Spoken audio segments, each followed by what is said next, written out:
마태복음 22장 34절에서 40절까지의 말씀을 가지고 하나님의 말씀을 함께 나누겠습니다. 나는 고양이로서이다 라는 단편 소설이 있습니다. 나스메 소세키라는 일본 작가의 작품입니다. 이 소설의 주인공은 고양이입니다. 이 고양이는 자기 주인인 어설픈 영어 선생 집에 드나드는 인간들을 관찰을 합니다. 그리고는 인간은 참 알다가도 모를 존재구나 라는 결론을 내립니다. 고양이는 자고 싶으면 자고 먹고 싶으면 먹고 화가 나면 화를 내는데, 인간은 마음속에는 욕심도 있고 질투도 있고 미움도 있으면서 겉으로는 속물처럼 보이지 않기 위해서 고상하게 있다가 남이 보지 않는 곳에서는 공격적인 본성을 드러내고야 만다는 것입니다. 살아있는 것을 죽이는 것에 대해서 몸서리쳐가며 생명 존중을 외치다가도 정작 자기의 배가 고프면 닭을 뼈까지 발라먹는 인간을 보면서 고양이는 인간은 참 가식적이고 복잡하다고 생각을 합니다. 고양이가 겉과 속이 일치하는 삶을 산다면 인간은 겉과 속이 다르다는 것입니다. 이 책은 한 고양이의 시선으로 바라본 인간의 위선에 대해서 다루고 있습니다. 사실 인간은 누구나 어느 정도의 위선을 가지고 살아갑니다. 세상에 겉과 속이 일치하는 사람이 과연 얼마나 되겠습니까? 정도의 차이가 있을 뿐이지 엄밀히 말하면 저와 여러분 모두는 위선에서 벗어날 수가 없습니다. 그렇다고 위선이 반드시 나쁜 것이라고 단정할 수도 없습니다. 명예나 체면을 위해서든 자기의 이미지를 위해서든 다른 사람의 칭찬과 인정을 받기 위해서든 어떤 의도에서든지 좋은 행동을 하려고 노력하는 그 행위는 나쁜 것이 아니기 때문입니다. 자신은 그렇게 살지 못한다고 해도 다른 사람에게 선하게 살아야 한다고 가르칠 수 있다면, 그래서 결과적으로 다른 사람의 삶을 좋은 방향으로 이끌어 간다면 그것은 나쁜 것이 아닙니다. 그렇다고 위선자가 돼도 된다는 말 드리는 것은 아닙니다. 저는 위선을 조금도 변호하고 싶은 생각이 없습니다. 우리는 진실하게 살아야 합니다. 진실은 하나님의 가장 중요한 속성이고 우리가 추구해야 할 가치이기 때문에 그렇습니다. 진실은 결국 거짓을 이기게 될 것입니다. 진실하기 때문에 결국 우리의 인생은 형통한 길로 가게 될 것입니다. 하나님은 진실한 분이고 하나님의 자녀된 우리가 하나님을 닮아서 진실하기를 바라고 계십니다. 오직 진실함만이 하나님의 뜻을 이룰 수 있는 유일한 길이기 때문에 그렇습니다. 성경에서 가장 억울한 사람이 있다면 저는 그것이 바리새인이라고 생각을 합니다. 예수님은 바리새인들을 향해서 독사의 자식들, 회칠한 무덤이라고 맹렬하게 비판하셨습니다. 그러나 사실 바리새인들은 그렇게 욕을 먹을 만큼 나쁜 사람들이 아니었습니다. 물론 예수님의 입장에서는 율법의 정신을 왜곡한 그들을 욕할 만 하셨겠지만 저와 여러분은 그들을 욕할 자격이 전혀 없습니다. 그들은 우리와 비교할 수 없을 정도로 아주 훌륭한 사람들입니다. 바리새인들은 당시 유대인들의 선생이었습니다. 랍비라고 불렸습니다. 그들은 율법학자였고 누구보다 유대 백성들의 편에 서 있었으며 당시 로마의 식민지 치하에 있던 유대 백성들을 계몽하여 민족주의로 이끌었던 매우 훌륭한 애국자들이었습니다. 당시 유대인들에게는 반드시 지켜야 될 경건의 세 가지 요소가 있었습니다. 기도와 금식과 구제였습니다. 하루에 3번 금식하고 하루에 3번 기도하고 일주일에 2번 금식하고 가난한 사람들을 위해 구제하는 일이었습니다. 이 3가지를 가장 철저하게 지키려고 노력했던 사람들이 바로 바리새인들이었습니다. 우리는 어떻습니까? 밥 먹을 때 간신히 기도하고 가끔 속이 안 좋아서 금식하는 분은 계시겠지만 하나님 앞에 엎드려 금식하며 기도하는 것들 우리 거의 꿈도 꾸지 못합니다. 나 사는 일에 매여서 이웃을 돌아볼 여유조차 갖지 못하고 살아가는 것이 우리들의 일상입니다. 바리새인들에게 안식일을 지키는 일은 다른 무엇과도 타협할 수 없는 가장 중요한 일이었습니다. 그러나 지금 우리들에게 안식일 개념은 사라져 버렸습니다. 바리새인들은 신앙을 지키기 위해서 자기의 생명을 걸고 자기의 운명을 걸었던 사람들이었습니다. 그러나 오늘날 우리에게 있어서 신앙이라는 것은 나의 편리와 즐거움과 이익을 위해서라면 언제든지 타협할 수 있고 버릴 수 있는 것입니다. 바리새라는 이름의 원어는 파리쉬입니다. 히브리어 파리쉬는 분리되다라는 뜻을 가지고 있는데 바로 바리새의 어원이 파리쉬에서 나왔습니다. 그들은 이 원어의 뜻을 가지고 말하자면 분리된 자들, 구별된 자들이었습니다. 죄로 오염된 이 세상과 철저하게 분리되어서 거룩하게 살아가는 사람들을 바리새인이라고 불렀던 것입니다. 이것은 굉장히 숭고한 이름입니다. 바리새인들이 이런 별명을 갖게 된 것은 유대민족의 역사적 아픔에 기원하고 있습니다. 우리가 잘 알다시피 유대민족은 매우 부끄러운 식민 이력을 가지고 있습니다. 애굽의 노예 생활을 했고 그들의 왕정이 시작된 이후에 북왕국 이스라엘은 아수르에게 망했고 남왕국 유대는 바벨론에게 망하게 됩니다.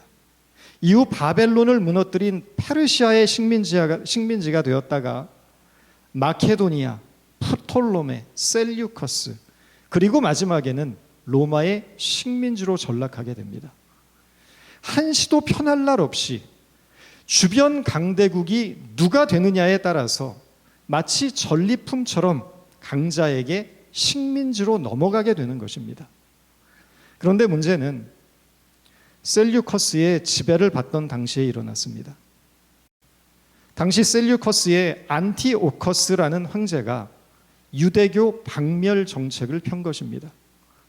율법 교육을 전면 금지하고 유대의 헬라화를 위해서 이방적 축제인 디오니소스 축제와 올림픽을 도입합니다. 이스라엘 백성들이 가장 거룩하게 생각하는 예루살렘 성전에 제우스 신상을 세웁니다. 그리고 성전 앞에서 알몸으로 레슬링 경기를 벌입니다.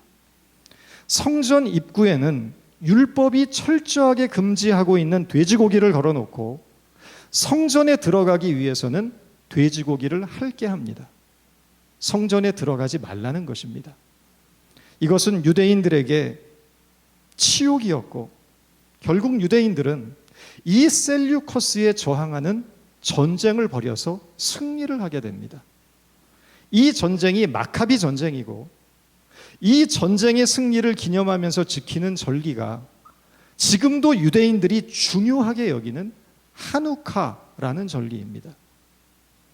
바로 이 전쟁을 주도한 그룹이 경건한 자들이라고 불렸던 하시딤인데 이 하시딤의 후예가 바로 바리새파입니다. 바리새인들이 생명을 걸고 율법을 지키려고 했던 이유가 무엇이겠습니까? 그렇게 하지 않으면 격변하는 역사의 소용돌이 속에서 유대 민족은 무너지고 흔적도 없이 사라질 것이 뻔했기 때문입니다.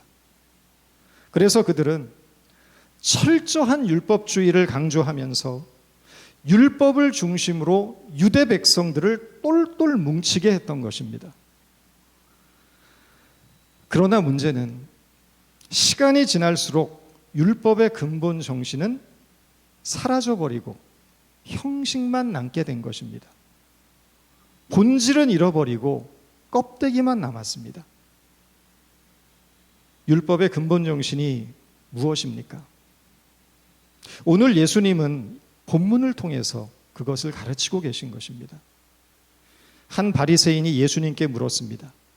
선생님, 율법 중에서 가장 큰 계명이 무엇입니까? 이 질문은 바리새인이 율법에 대해 갖고 있는 잘못된 이해를 보여주고 있습니다. 당시 율법의 전문가였던 바리새인들 사이에서도 해결되지 않았던 논쟁이 있었습니다.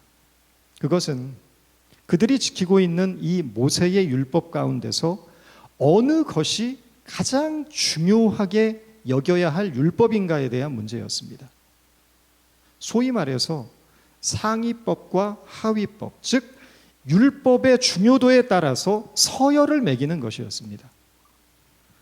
당시 유대인들이 지켰던 율법은 토라였습니다. 모세의 율법이었습니다. 하나님께서 모세를 통해서 주신 이 토라는 613가지의 조항으로 나누어져 있었고, 이 613가지의 율법의 조항들을 서열 매기는 일은 그렇게 쉬운 문제가 아니었습니다. 그래서 바리새인들은 바로 이 문제를 가지고 치열한 논쟁을 벌였던 것입니다. 바리새인들이 어느 율법이 중요한지에 대해 그 서열을 가지고 논쟁을 벌였다는 것은 율법을 정신으로 이해하지 못하고 규칙으로 이해했기 때문입니다. 이 질문에 대해서 예수님은 이렇게 답변하십니다.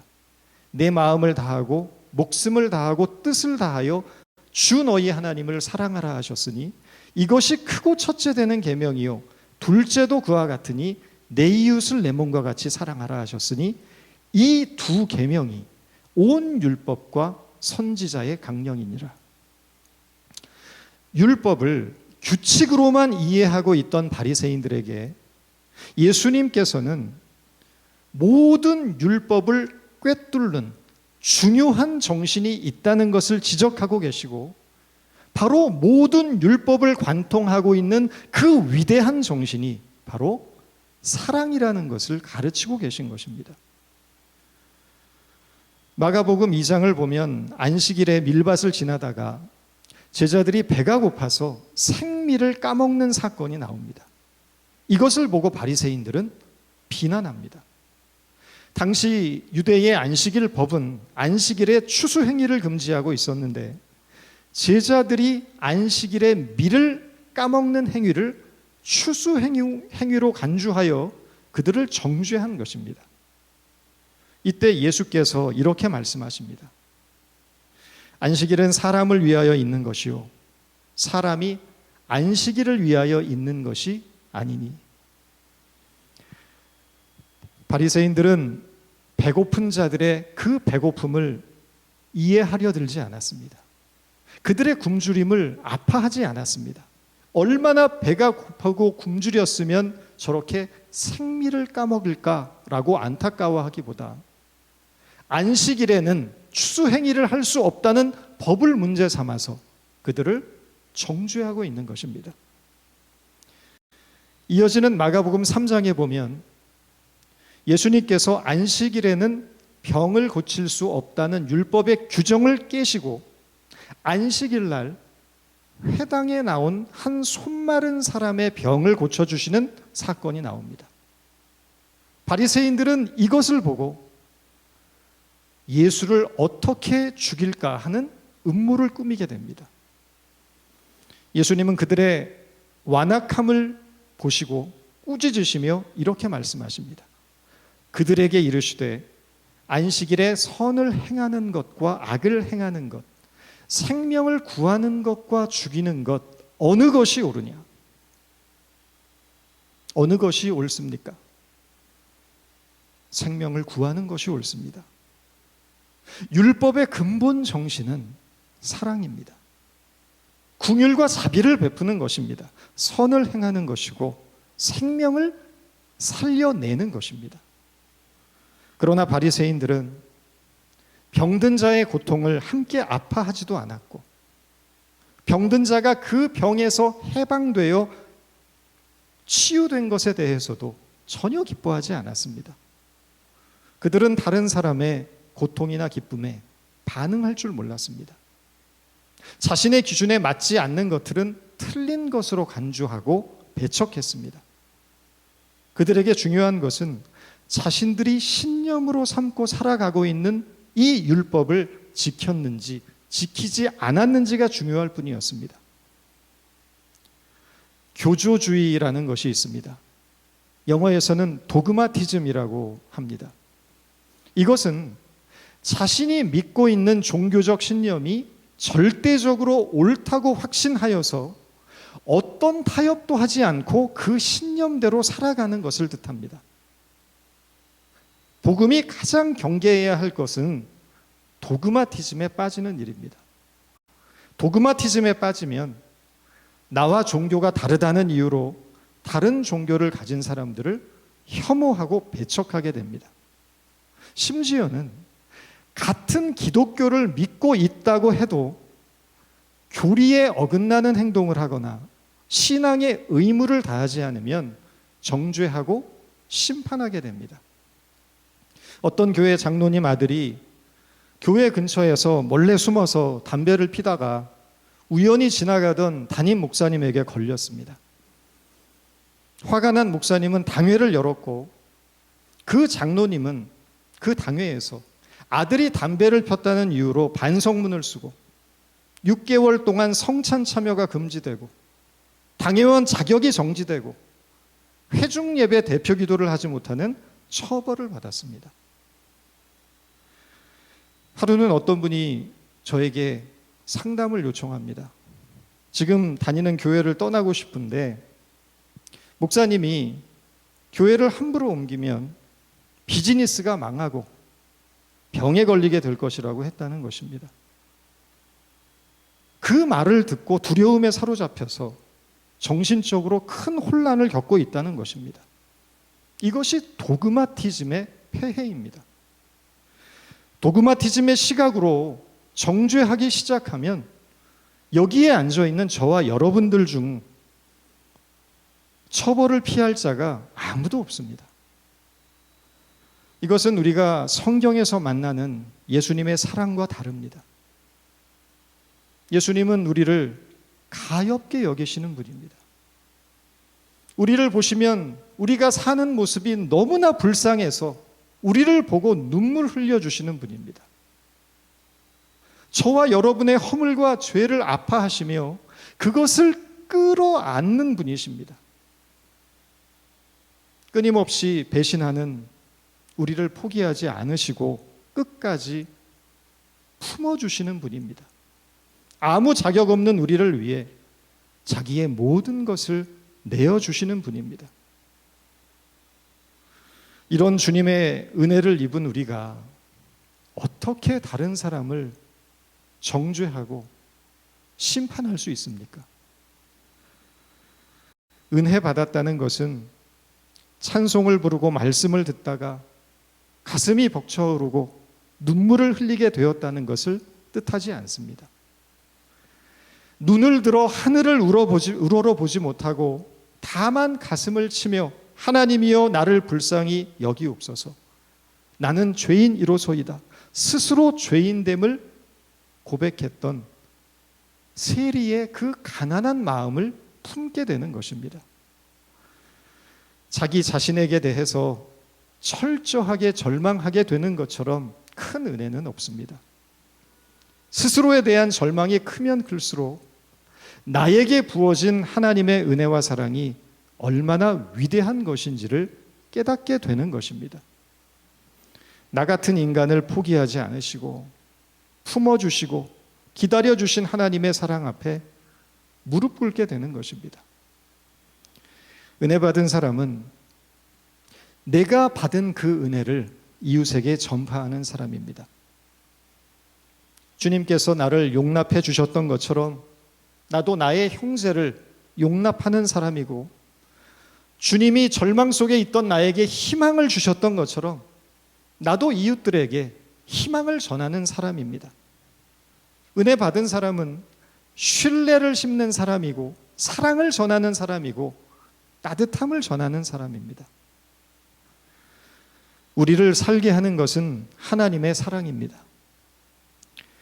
율법은 옳고 그름을 판단하는 기준을 우리에게 제시합니다. 이것이 율법의 기능입니다.